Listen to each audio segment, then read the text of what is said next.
On this episode of Fitness Junkeez, we meet my guest co-host Adam Sedlack, CEO of UFC Fit and UFC Gyms, to get the story behind the gym and his train different philosophy. I've been through heartaches, I've been to heaven. Then we meet 8-year-old boxing phenom Yullicia and her father Albert, and her UFC Fit Silverado coach Edward. Good, counterpart. Let's go. You'll be so impressed by this little fitness junkie. Enjoy the show.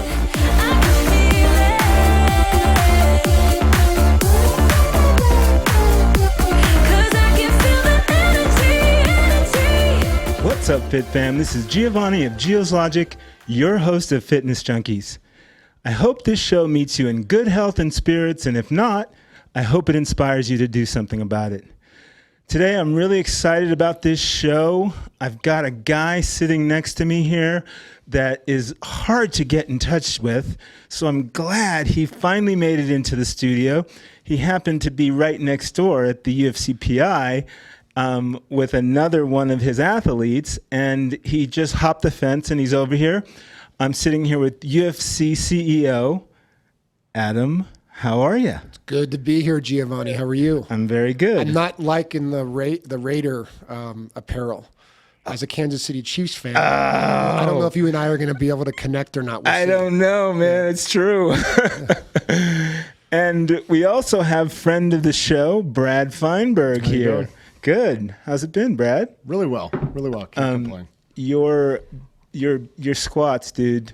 You're off the chains there, man. I'm impressed. Thank you. I'm impressed. So before we get into the man behind this UFC brand that's exploding, or UFC Fit brand and gyms that is exploding, let's get to know you. What is your fitness journey, and how did you come to start doing these gyms? Yeah, it's a good question, and man, I guess I'm now to that age where I'm starting to having to explain that, right? Yeah. It's amazing how time flies. So when I left college, I went to University in Nebraska and left and went on a summer vacation in San Diego, and I didn't have any money. So I thought I need to do two things. I need to find a way to make a little money to survive, and then a way to meet girls. And so I got a job at a place called Family Fitness, way back in 1994, and it was great. I immediately took a passion to the industry. Started as a front desk, went to an instructor, went into sales, became an AGM, and eventually became a GM from 94 to 96. At that point, Mark Mastroff and 24 Hour Fitness, they acquired Family Fitness in 96 timeframe. And as that happened, I was incredibly fortunate to create a relationship with Mark. And through that process and through that transition, ended up moving 20 times with a wife, 4 kids, and 3 dogs. 20 times? Yep. Wow. And learned a lot about demographics, socioeconomics, and the way different regions and trade areas look at fitness, and the best way to really be impactful by market. And so as I look back, even though it was a very interesting, unique adversity to have to travel that many times, especially with an entire family, you really are thankful for those experiences. And so the 24-hour fitness thing went fantastic. Mark sold 24-hour in 2005. Soon after, he decided to leave the organization. And listen, you know, you choose in life, you choose people that you want to be around. You choose your circle of influence. And the easy decision would be to stay at 24-hour. But when you believe in people, you tend to follow people. So I believed wholeheartedly in Mark Mastroff, and he had, you know, his circle of influence that included Jim Rowley and Mike Feeney, and it just made the natural next step to say, hey, let's go look at doing something with the UFC. And Mark Mastroff was very, very good friends with Lorenzo Fertitta, Dana White, and they brought me into the circle and said, hey, do you want to start a fitness concept based on how a UFC athlete trains? And I didn't understand it. I was like, this makes no sense at all, how are we going to open up a gym for the mainstream where people are going to beat the shit out of each other? It didn't translate to me, right? Right. And so Mark, in his genius, just said, hey, go study a fight camp and understand it. And so I had that opportunity before we started UFC Gym, and I'll tell you, it clicked. Because fitness, when you look at fitness and you look at when people go to gyms, it's really, over the past decades, have been a place of convenience and a place of just people check in, check out. They stay members for 3 months and they cancel just because they don't get the right type of results. And what made this fight camp so special, and what I think makes, by extension, UFC Gym and UFC Fit so special, is fight camps are created around community. So you have an athlete, and let's say, Giovanni, you're the athlete, and you come in and we have 12 people around that athlete that are all focused on making you the best version of yourself. So you have a nutritionalist, you have a sports performance specialist, you have a jiu-jitsu coach, a boxing coach, a wrestling coach, a psychologist sometimes, a shrink sometimes, right? You have all these people. Recovery. Yeah. You have all these people, and their only job is, before you walk into an octagon, is to make sure you're so incredibly confident, you're in such great, your personal best fitness, you're feeling that, right? You're feeling that confidence. And so when you walk into that octagon, you're invincible. And I'm like, at that point, the box got checked for me. I'm thinking, we can really bring purpose to fitness. We can really create a different type of fitness legacy that's there to make somebody the best version of themselves, versus just joining a gym, doing 20 minutes of cardio, 20 minutes of weights. It's a convenience factor. Okay, I like the gym. Okay, great. But there's no emotional attachment to it. So UFC intersects the emotional attachment with what's great about traditional fitness and what makes a UFC athlete so special. Love it. Love it. So now, how many UFC Fits do you have in the Vegas area? We have 2 right now. So we have Silverado, which Brad's a great part of. And then we have Centennial up north of Summerlin, which is a beautiful club as well. Travis, Centennial, did we have a clip from them?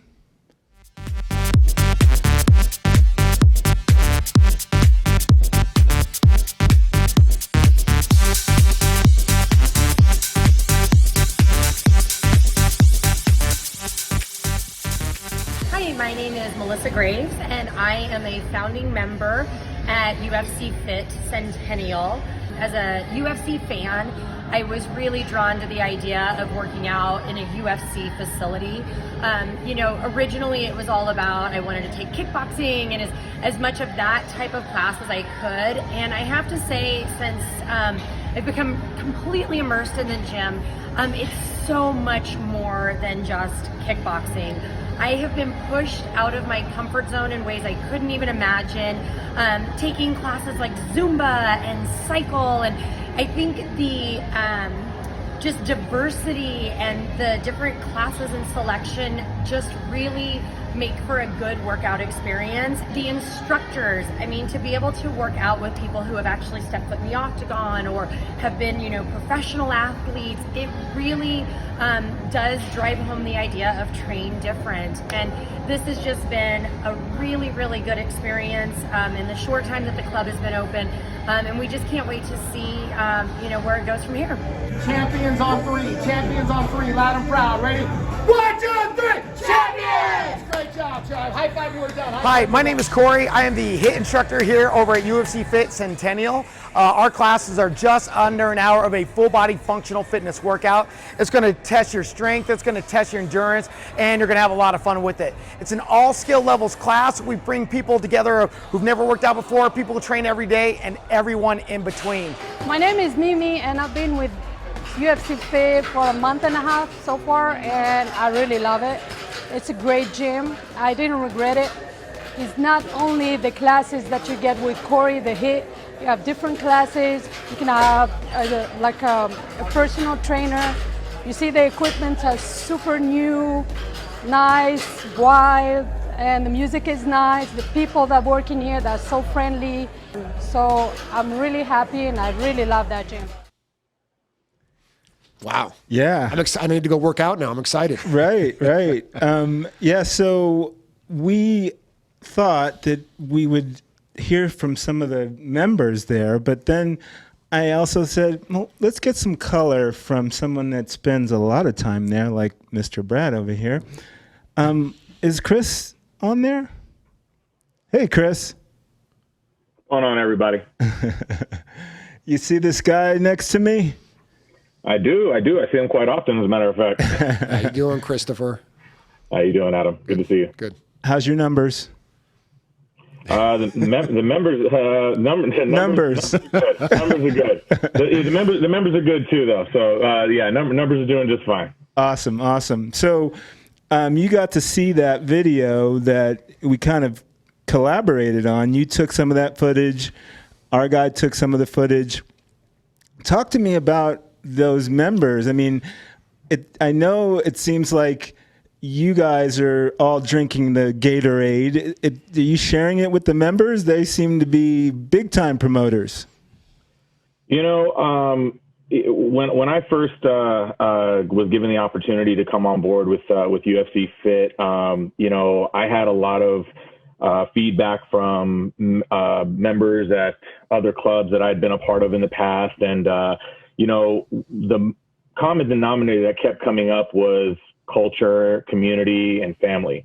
And so, you know, going into this, I wanted to, you know, help establish just that, you know, where people come to a facility and it's not just about, you know, coming into the gym, checking in, getting your workout in, and then taking off or whatever you have to do. But, you know, you come in and you might get your workout in, but then you might have a 30-minute conversation with a fitness professional about nutrition. You might talk to the front desk lady about what your week's been like at work. And, you know, being at the gym as often as I am, you really start to see that in the members. And, you know, when that becomes the culture, it really you know, really takes off for a lot of us, and it makes being at work a lot easier. That's for sure.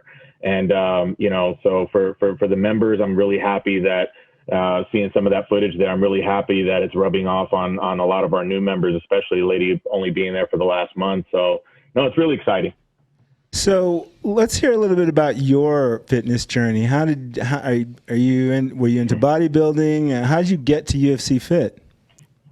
So my fitness journey actually, like many, started off in with 24-Hour Fitness back in the day. I started working for 24-Hour Fitness in 2008. I was a high school athlete growing up. I wrestled. I played football. I tried the JUCO division, you know, community college football league for a little bit. But my adult life started pretty early. I had a daughter when I was 19 years old, and you know, it forced me to really start to look at life a little differently. And in 2008, I was at an indoor swamp meet at a 24-hour, or there was an indoor swamp meet right next door to a 24-Hour Fitness over on East Charleston and Lamb, which is no longer there anymore, by the way.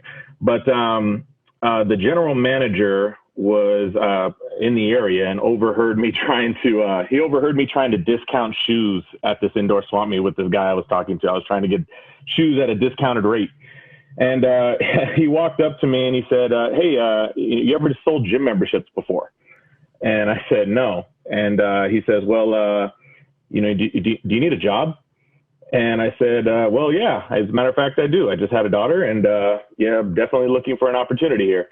And so I kind of fell into it in a way. And I ended up doing very well in sales. And there was a few trainers that worked at that gym that, you know, I would just watch these guys and girls coach some of these members. And I've always been incredibly passionate about my own fitness and my own workouts. And obviously I was a student athlete. And so, you know, catching on to a lot of what they were doing with these members, it was very exciting. And it really, you know, it really took over my life at that point, you know, and I definitely wanted to know what these people, you know how to help these people through fitness and health. And, Ended up getting my certifications same year, end of 2008, end of 2009, and just been involved with it ever since. And so I've had the opportunity to work for companies like 24 Hour Fitness, Lifetime Athletic. And then just towards the end of last year, I got a phone call from an old friend of mine I used to work with. And, she says, she goes, "Hey, you ever heard of UFC gyms?" And I said, yeah, as a matter of fact, I have. Never actually worked out at one though, but yeah, I've heard of them. She goes, "Yeah, well, they're taking over Las Vegas." And I said, "Really?" I said, that's interesting to hear. And she goes, "Yeah, so, I want to have you interview with the VP of Fitness." And the interesting thing was for me was, growing up in the world of 24-hour fitness, you always heard of you always heard of guys like Adam Sedlack, Derek Gallup, and Mike Feeney. You always heard these names, but of course the company was no longer under Mark Mastrov. So I had known our VP of Fitness. His name is Derek Gallup. So I knew who he was. I had just never had the opportunity to meet him or talk to him. So I was very excited to take part in that interview, and so far the rest is history. Exciting. I love it. What I've got as I would say a gym connoisseur, I've been to gyms all over the world, all over the United States, the high-end big box like Equinox, the low-end gyms. And what I've found is you're creating a really cool culture there, and it's really family oriented and youth oriented. And since I'm a trainer as well, and I battled the bulge as a chubby kid all my life, so I know how important it is to engage your kids at a young age. And I love that you can see it when you walk in the door. Yeah, no, it was, as we were developing the concept, coming from my background at 24 Hour, I used to remember, having these nice gyms and everybody training and working out, but the kids would just go sit down in these small rooms, right, and just sit there and watch TV. No activity, very sedentary, not even pushing their mind. And I thought, man, that if we're trying to develop a paradigm, a way of thinking for the future, what message are we giving a kid when we're saying, "Hey, go sit in the corner and watch this VHS tape"? It's the wrong message. And so the question was, how do we insert or incorporate fitness activities for the youth without interfering with the adult member workouts? And so we spent a lot of time and a lot of energy and a lot of focus to get that done. And I'm so proud of the team because they, people like Brad and Chris and others, they've done a great job at creating this kind of assembly process where kids are very micro-focused in their class and their process, and mom and dad can come in and do their class and their process. They can also work out and get fit together in specific classes, and they can leave together. And then and that car ride home, to me, that's what it's all about, where mom and dad start talking about the kids, about their experience. How did it go? What did you do today? And then the kids can share back with them. And what great conversation that is, right, versus talking about what happened on TikTok yesterday. Mm-hmm. Right. This is our community, our country, our globe is turning into this TMZ culture, and this is a way that we can get people back to the values of what really is right to make people better versions of themselves. Yeah. Substance over flash, for sure. And like I was talking to Brad before, it's like he's been into many gyms. He's been into high-end gyms, low-end gyms. When you walked in there and started to understand the culture, what did you feel? Well, it was, like we've been saying, it's all about the community and trying to create this experience where when one comes in, whether it's they're literally 6 months to 90-something, we have a home for them to make them better every single day. And now I'm teaching, when I think of the amount of kids classes I'm teaching per week, I really feel like I'm able to mold them into something phenomenal later on down the road, so they have an amazing experience with exercise. Because if you think about it, in the past, exercise was used as a punishment in many of like sports teams or whatever, and now really teaching them how to run the right way, how to jump the right way. And even, as they get older, they now have this foundation coming from UFC Fit. So they're living really their best lives. Yeah. Yeah. And we were over at UFC Fit Silverado earlier this week, and we met a phenom. And I don't even know if you know this young girl is there. She's 8 years old. Let's see what they've got cooking over there at Silverado. So, Albert, a couple of weeks ago, I saw you and probably your wife was here. Yes. With her. Yes. And I can't tell you, I said, that girl is an athlete. I was talking about you. You impressed me weeks ago, so I'm so glad I'm getting this opportunity to meet you and talk to you. And I want to hear your story. How did this all come together? The boxing wise and even just the fitness, she's always been a competitor. Anything we've ever done, she's always wanted to beat me. She's if ever she lost at anything, she always like, oh, we got to go again. I got to win. I got to win the next one. But I used to watch boxing all the time, and I had a bag in the garage, had a pair of gloves. From time to time, she'd go in the garage, and I just hear her hitting the bag. Me and my wife would be like, is she in the garage? Like, what's she doing, And, so we'd go in there. We could tell she really liked it. She started watching the fights with me. We decided let's get her into boxing. See how that'll do. What's the worst that can happen? She's gonna learn to defend herself. And was this here or was this was in Utah? In Utah. In Utah, yes. How did you get all the way to Las Vegas? We just moved here in April. I sold my house. We decided she has tons of potential, and why not come to Las Vegas, especially for boxing. So we just moved here, and this is why we're here. And then how did you end up at UFC Fit? UFC Fit. So I was trying to get into a gym for myself, really, right. And back in Utah, they don't allow any kids in the gym, and so happened that they allowed her to come in here. We're like, whoa, this is perfect, Right. And then we found out she can even have a personal trainer, and we're like, whoa, let's do it. This is why we're here. Right. We got to meet Edward, and then he's been doing an amazing job with her.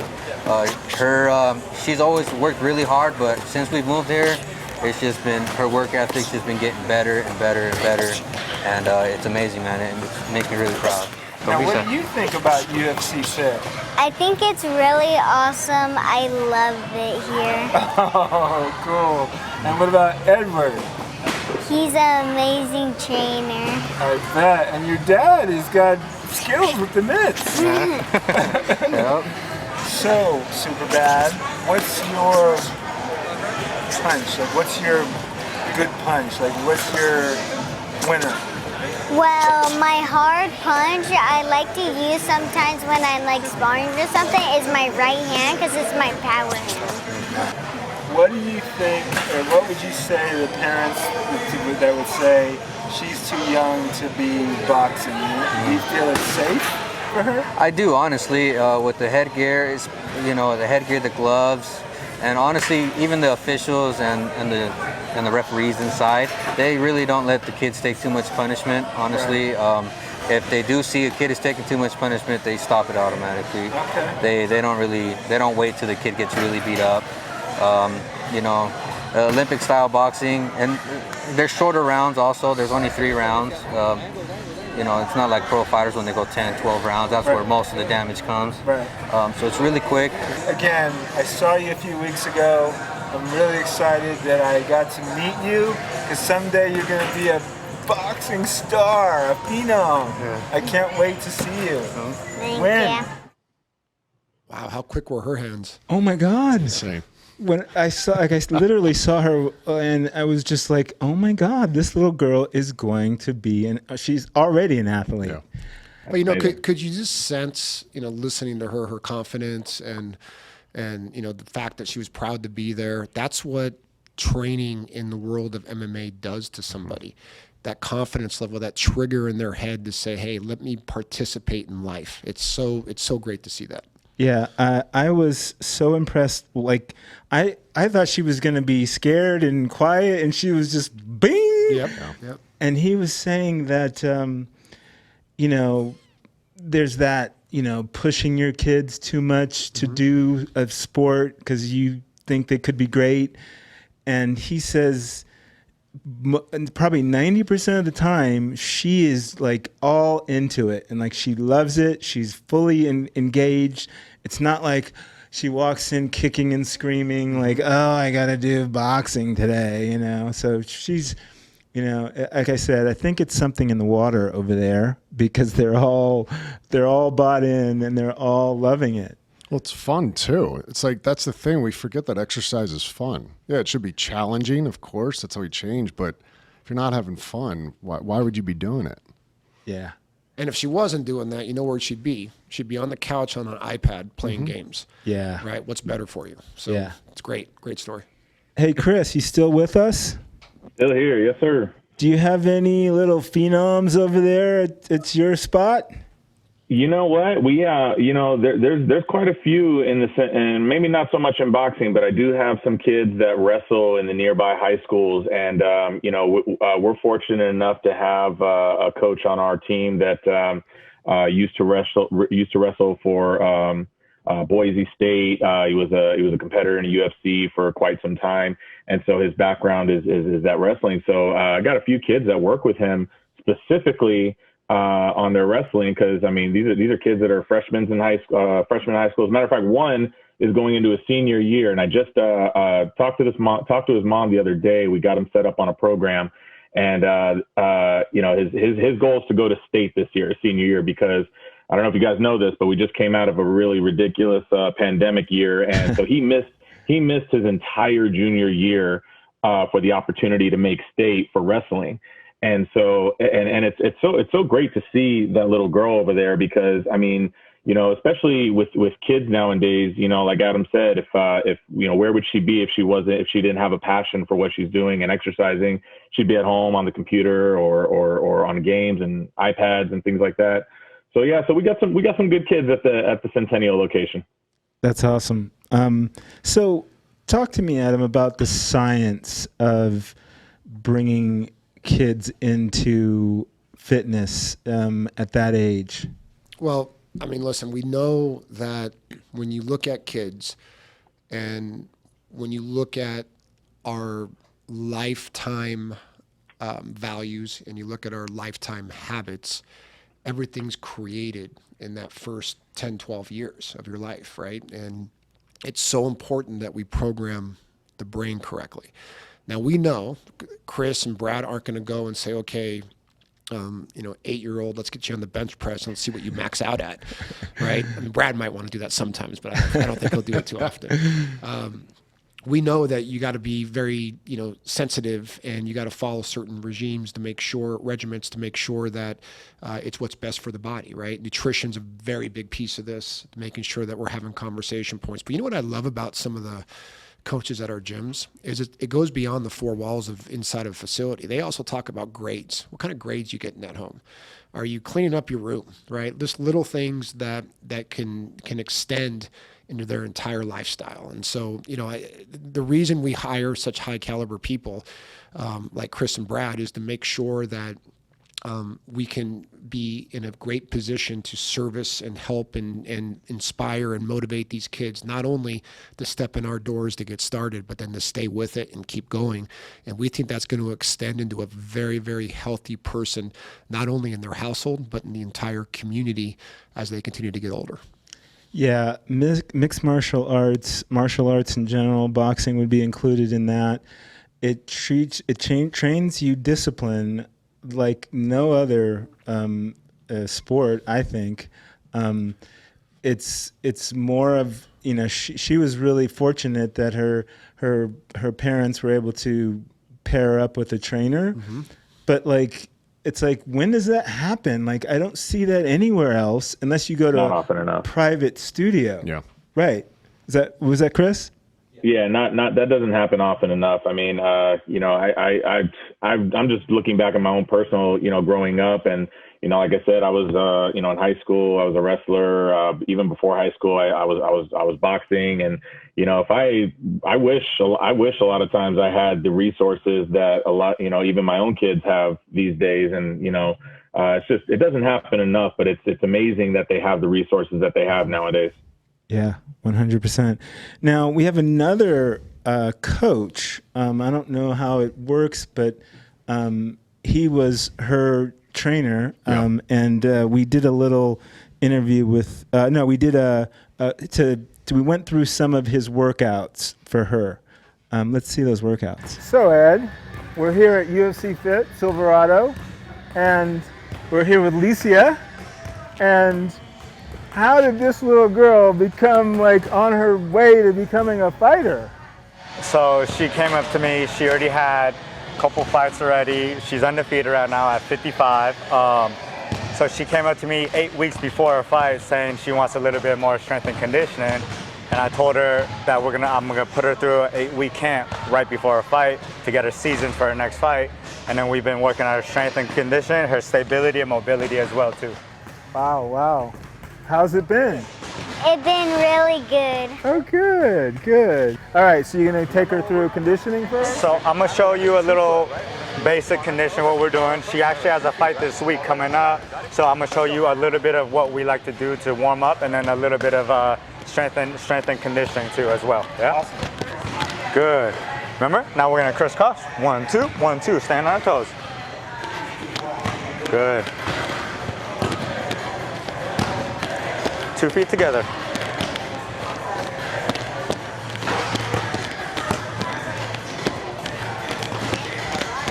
Good. So this is for our upper body strength. What it is reenacting throwing forward and then reconnecting with the hook again too, right? So it's a medicine ball toss. And the lightest ball we have here is a 10-pound ball.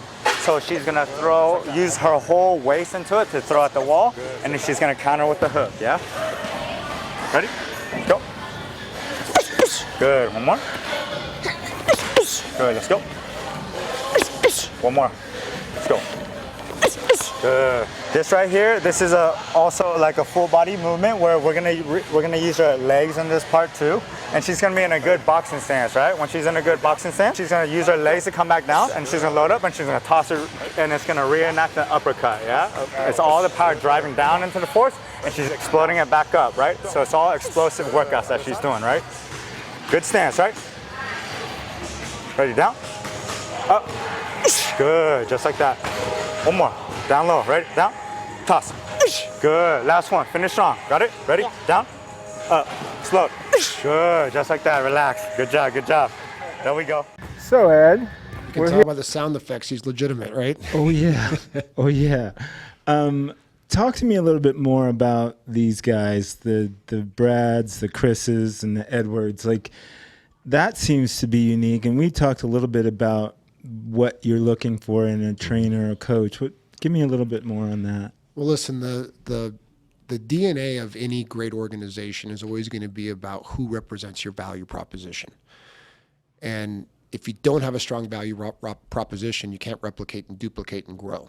And we're proud. I mean, we're proud from coast to coast and really around the globe is we have the best people on planet Earth in these gyms. And we're proud. I'm proud to have them. I'm proud to go to work with them every single day because, listen, there's one conversation that has to happen from a corporate perspective, how we grow the company and drive the company, but none of that happens without the people in the club. It just doesn't. Yes. And so when we're reviewing and interviewing candidates and people, there's a lot of people that just don't check the box, whether it's integrity or character or the right demeanor or the right emotional connection to the brand.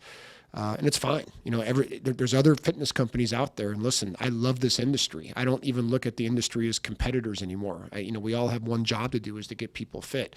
And sometimes people's values don't line up with our values, and it's fine. Go work at Planet Fitness or, other gyms that maybe are a better suit for you. But when it comes to our DNA, listen, we have this mission statement to say empower the fighting spirit. And how are you going to do that as an individual? How are we going to inspire people to train a little bit different? How are we going to keep people at the gym? How are we going to get them in the best shape of their life so they keep on coming back? And it's not just about the revenue that you collect.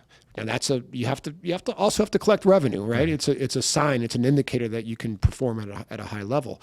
But it's also about the experience and the relationship that's created within those four walls.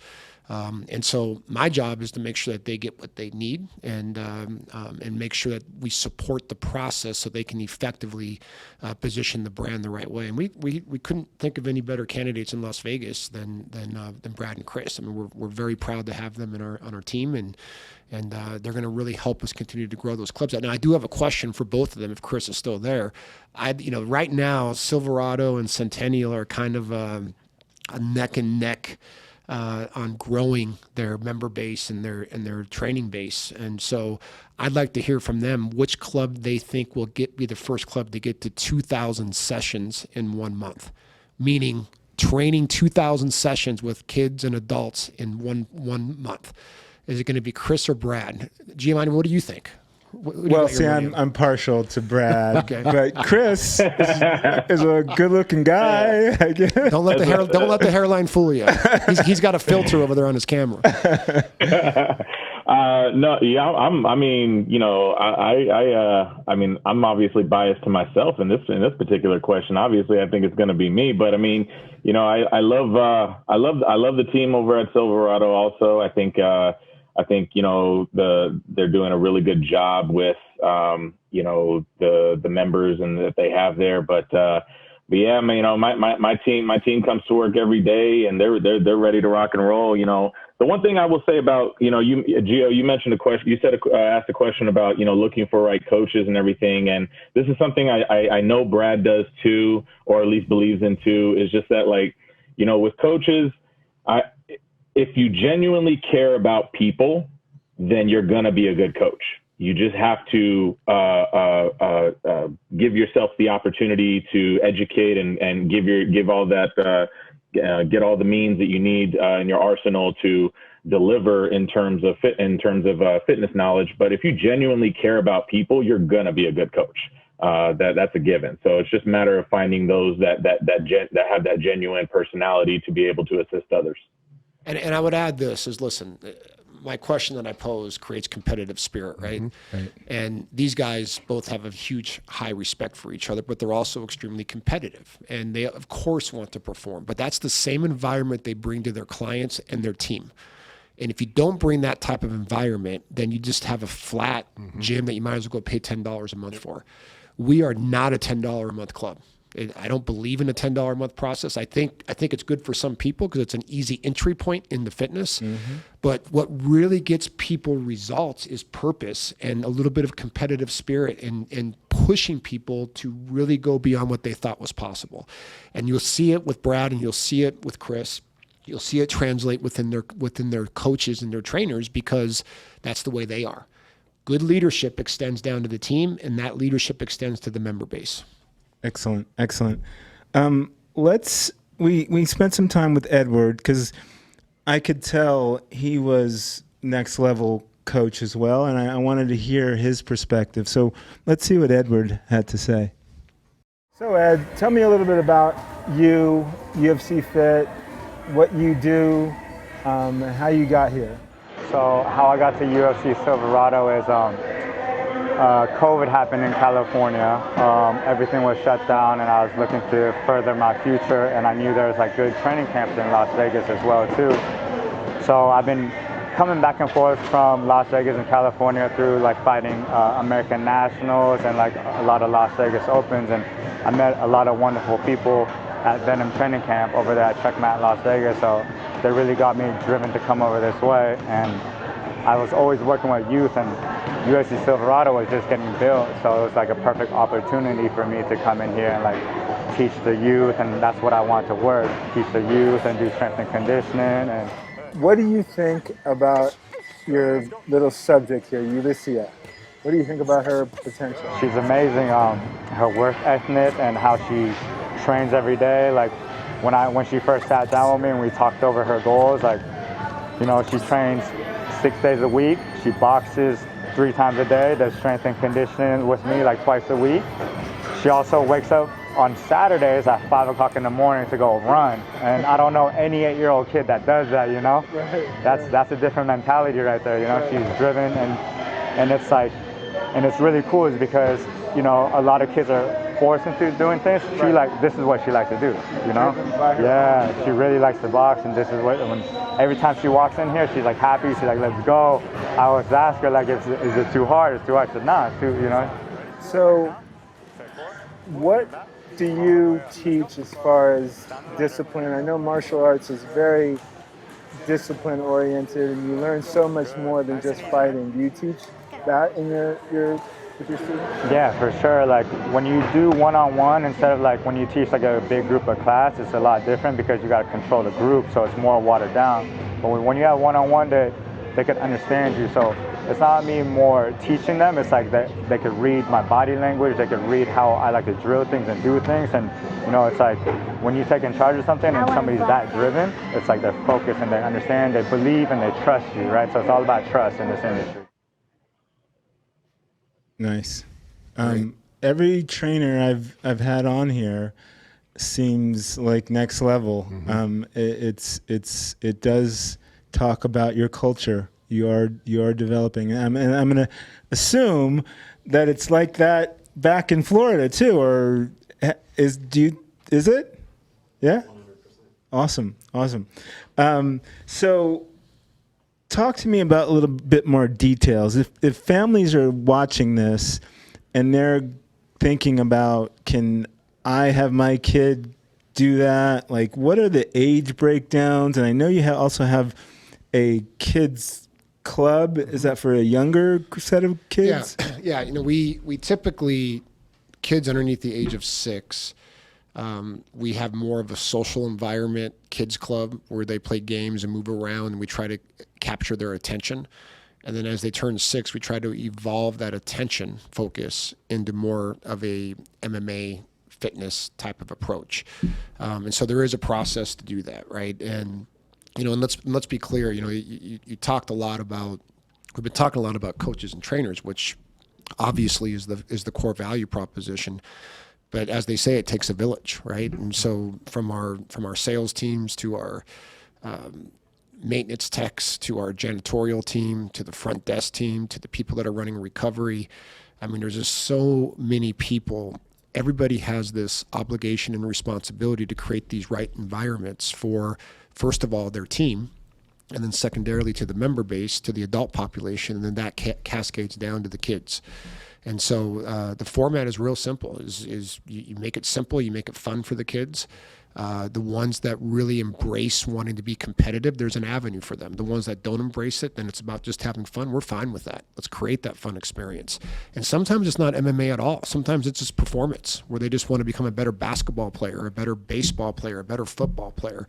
Well, Brad has the ability to focus on training programs around those particular verticals as well.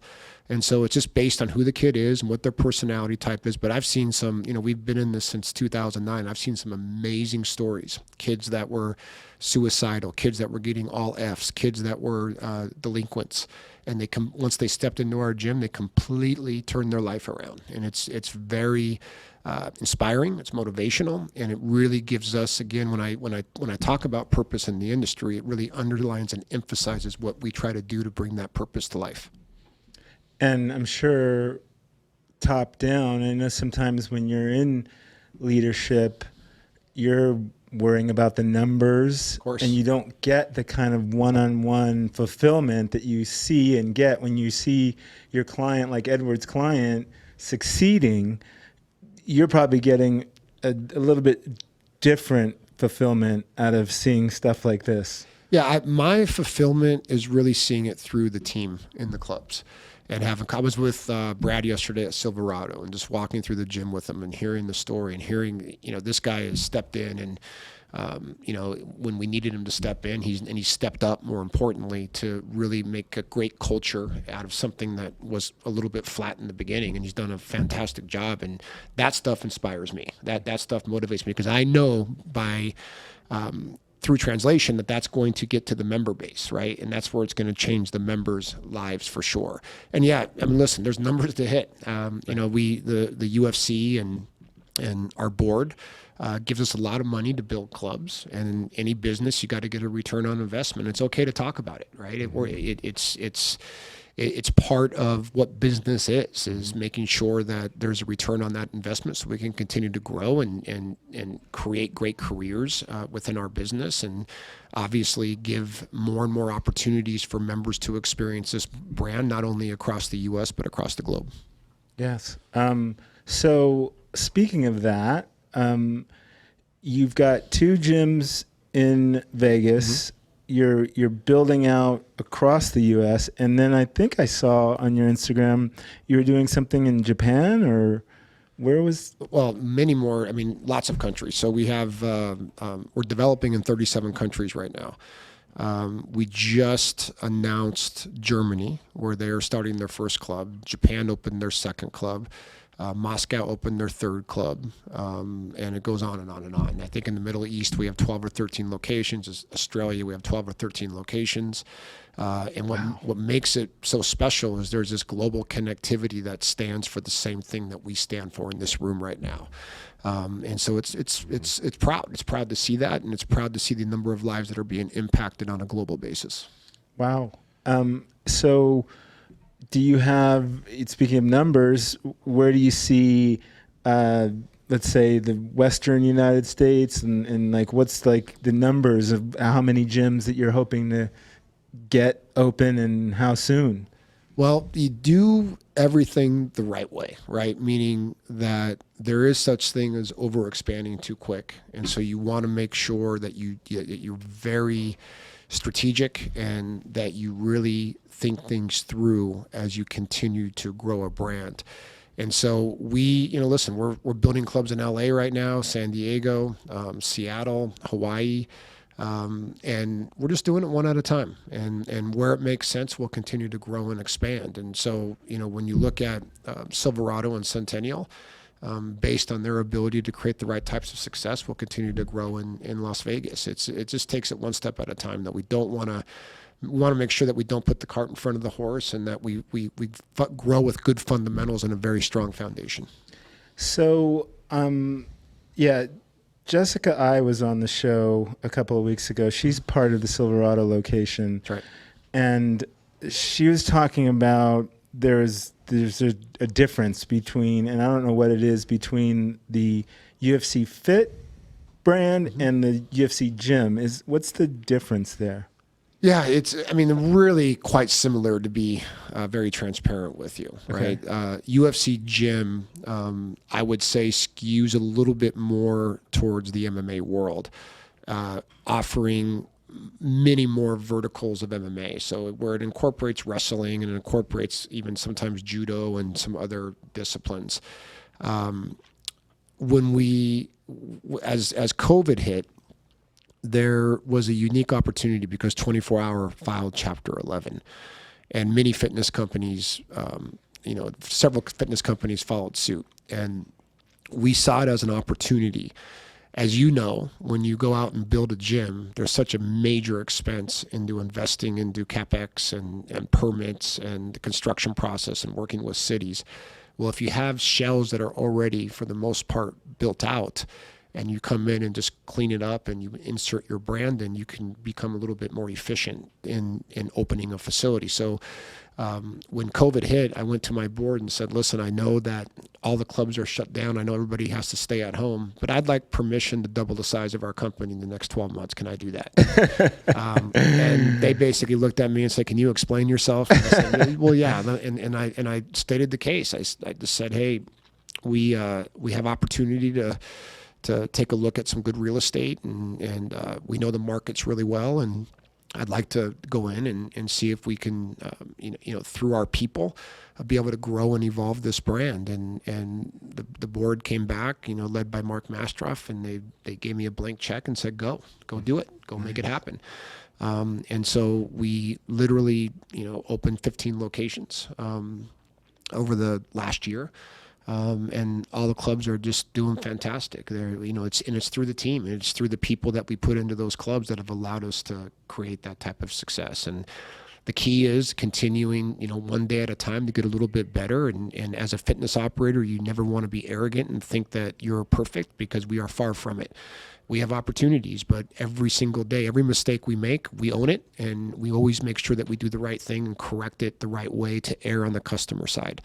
And so as long as we can hold to those true values, we'd like our chance to continue to expand. Nice. So that's the macro view. The micro view on your club, what's going on in Silverado, what you got coming up, when you're going to hit that 2,000 number. we'll hit it next month. Nice. Uh-oh. We got it. But, it's one of the things I love is working in so many different facilities, it tends to get very bland, day to day. But the things that I love that this company is doing is I feel like we have events happening almost every weekend. Like tonight we have our fight night, showing it live. We got a live band, we got food going. We have it's a huge, fun community party. Wait a second. You're having the McGregor fight tonight at the gym. Yes, we are. With food. For members, they can come in. And that's awesome. Absolutely. And then at the end of this month, July 31st, we're having our grand opening. And the amount of things we're going to be packing into that day is just going to be fantastic. We got a powerlifting meet. We're going to have a luau later on the day. It's just, I feel like every weekend we're having some type of fun event activity going on for our family. So great. And Chris, you still with us? I'm still here. Yeah. What you got over there? I mean, Brad touched on a few things there. I mean, obviously, part of the benefits of being a member is you get the opportunity to come to these viewing parties. We're one of the benefits of being partnered with the UFC, right? But it goes back to being culture driven, right? And, putting together events for holidays, like over at Centennial, we just had 4th of July, and prior to that, we had Father's Day. And, we always try to put something together for the weekends that we have holidays like that, so that, when people come into the gym, especially on a holiday like 4th of July, where a lot of people are going out of town or a lot of people have plans for the weekend, we have at our club what we call an all-club DUT, which is a daily ultimate training where it's basically a 20-minute round robin where people get an opportunity to, do a bag class, a group studio class, and our HIIT turf class, all in the same 60-minute round robin. And so we do things like that quite often, quite frequently. And then, of course, the fight night, we're going to have some vendors coming in and hanging out with us.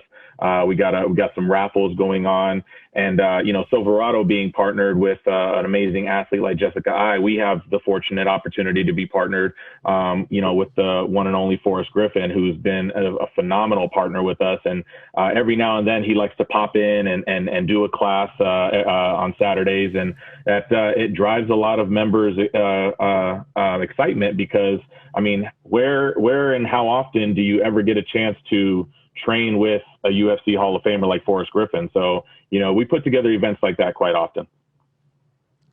Cool. So it's fight night tonight. This show will air on Tuesday. I guess that's the 13th, I think it is. Who do you got? Poirier or Conor McGregor? Okay, you know what? Here's the thing. I look at Dustin, and Dustin has improved drastically over the course of the last 4 or 5 fights that he's had, and so you can't take that away from him in any way, shape, or form. He's just an amazing athlete. Conor has a history of doing incredibly well in rematches. You look at a lot of, just look at his fight with I'm trying to think of the gentleman that just fought. Diaz? Diaz, yes, thank you. I was drawing a blank there. I mean, his rematch with Diaz, he did incredibly well. The third fight, he did incredibly well. He has a history of doing well in rematches. So my brain says to go with Conor on this one. Okay. I second that. Okay. Can you say? What I'll say is this: is that I've had the privilege of knowing both these guys, and Poirier is just completely evolved over the last 5 or 6 years. His work ethic, his intensity, and everything he does is to be able to take care of his family, and just an incredible story if you go back and look at his professional career. And of course, Conor has been at the highest level that you can possibly expect a UFC athlete to be. So both these guys, anything could happen in this fight. I think what we really have to look at is how long the fight lasts.